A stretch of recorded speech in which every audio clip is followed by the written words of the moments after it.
दोस्तों एक सवाल आता है, काफी महत्वपूर्ण सवाल है कि पत्नी के पास ऐसे कौन से सबूत होने चाहिए जिससे 498 का केस में सफलता मिल जाए। मतलब 498 पत्नी कैसे जीत सकती है, ऐसे भी आप इसे कह सकते हो। साथ में पति लोग हैं, उनको भी इन बातों का ध्यान रखना बहुत जरूरी है कि पत्नी के पास ऐसे कौन से एविडेंस होंगे जिससे हम केस हार सकते हैं। काफी महत्वपूर्ण सवाल है और काफी लोगों के वीडियो में कमेंट भी आते रहते हैं। मैंने कंबाइंड में ले लिया, पति भी जरूर देखना और पत्नी भी जरूर देखना, एंड तक वीडियो काफी महत्वपूर्ण होने वाला है। तो चलिए दोस्तों, नो टाइम पास नो बकवास, सीधा करते हैं काम की बात। मैं हूं हंस।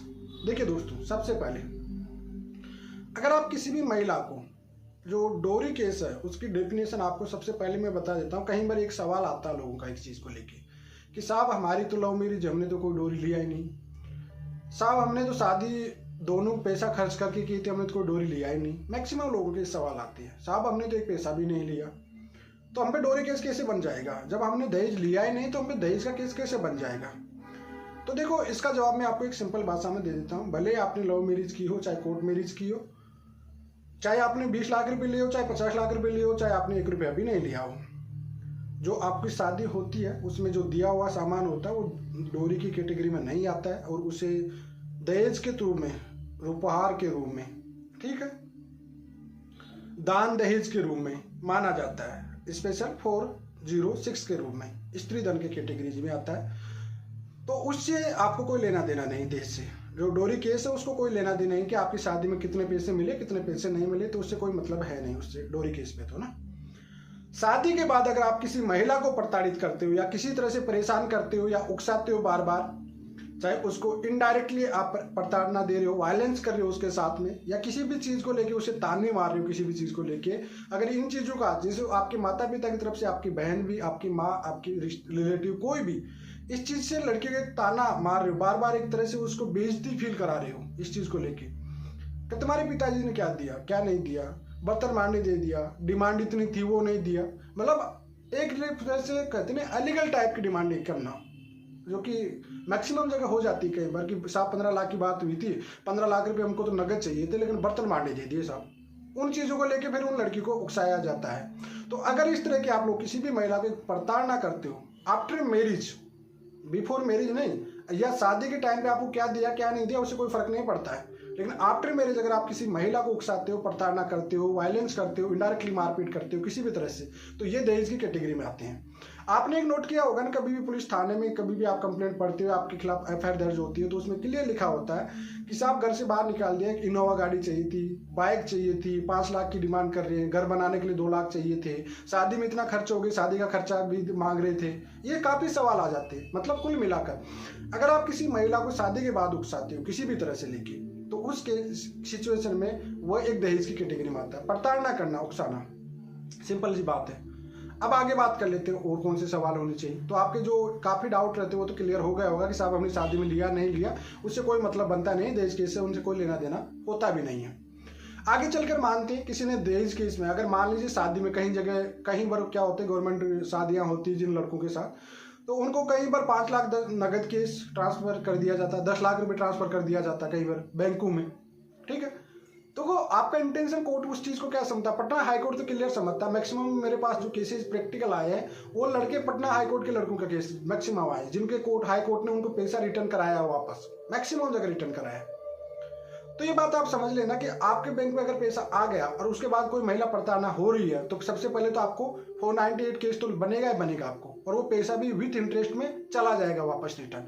तो कभी भी अगर आप शादियां करते हो तो पैसा ले रहे हो तो बैंक अकाउंट में ट्रांसफर या बाय चेक के द्वारा हो रहा है, तो उस पैसा को आप कभी भी सेव करके या अपने पास रख ही नहीं सकते हो। वो पैसा कहीं ना कहीं किसी भी ना किसी कंडीशन में महिला के पास वापस चला जाएगा।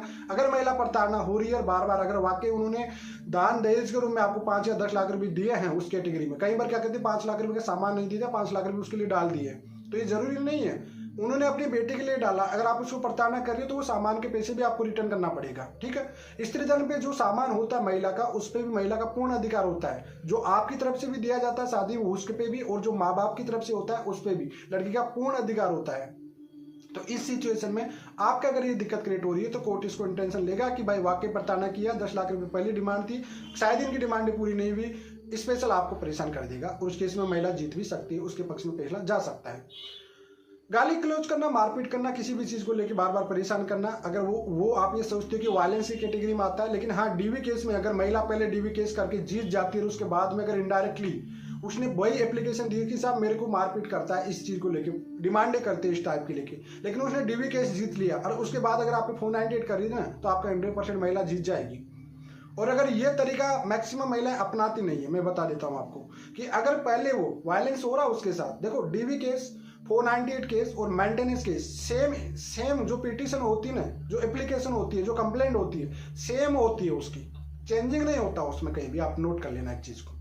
कारण यही है उनका कि ये जो वायलेंस हो रहा है उन्हें उसमें केस डीवी का भी बन जाता है, वायलेंस जो हो रहा है उसमें 498 का भी बन जाता है, और एक ग्राउंड भी वो मेंटेनेंस लेने का भी बन जाता है। इस वजह से पिटीशन कभी चेंज नहीं होती, सिमिलरली सभी में होती है। बस ये तरीका होता है कि अगर 498 पहले से कर दिया जाता है तो एक थोड़ा सा क्रिमिनल केसेज हो जाता है, और जो डीवी केस अगर पहले होते हैं तो महिला के अधिकार मिल जाते हैं, तो फिर आपको परेशानी दिक्कत हो जाती है। ठीक है, कोई ऑडियो वीडियो या इंडिपेंडेंट उसके पास गवाह मिल गए, अड़ोसी पड़ोसी कोई गवाह दे दिया, या उनकी ऑडियो वीडियो कहीं मारपीट करते हुए उन्होंने बना लिया, इस तरह की डिमांडें कई बार गुस्से में बोल भी देते पति लोग। अगर गलत तरीके से उनसे डिमांडें की हो गई, अगर पैसों की कोई डिमांड हो गई, चाहे गाड़ी घोड़े की या किसी भी सामान को लेकर बार बार कह दी कि साहब आपने शादी में ये बोला था वापस नहीं दे रहे, आप लोग जबरन कर रहे हो। देखो उन्होंने शादी कर दिया, उसके बाद जो भी मिला इनफ है काफी। अगर आप ये कहते हो साहब इतना की बात हुई, इतना नहीं दिया, तो वो 2 ऐसी कैटेगरी में चला जाएगा। ठीक है, 15 लाख की शादी हुई थी, 15 लाख में 10 लाख रुपए दे दिया, अब 5 लाख रुपए बाद में आप मांग रहे हो, तो इसका मतलब आप दहेज की डिमांड हो,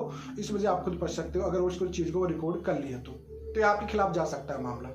इस वजह से इनडायरेक्टली हो चाहे कहीं भी हो, आप खुद FIR पढ़ते होंगे, जितनी भी आती होंगे उसमें यही आती है साहब इतने की डिमांड कर रहे हैं, 5 लाख की डिमांड, 2 लाख की, गाड़ी की, घोड़े की, जो भी है, प्लाट की डिमांड वगैरह चीजें।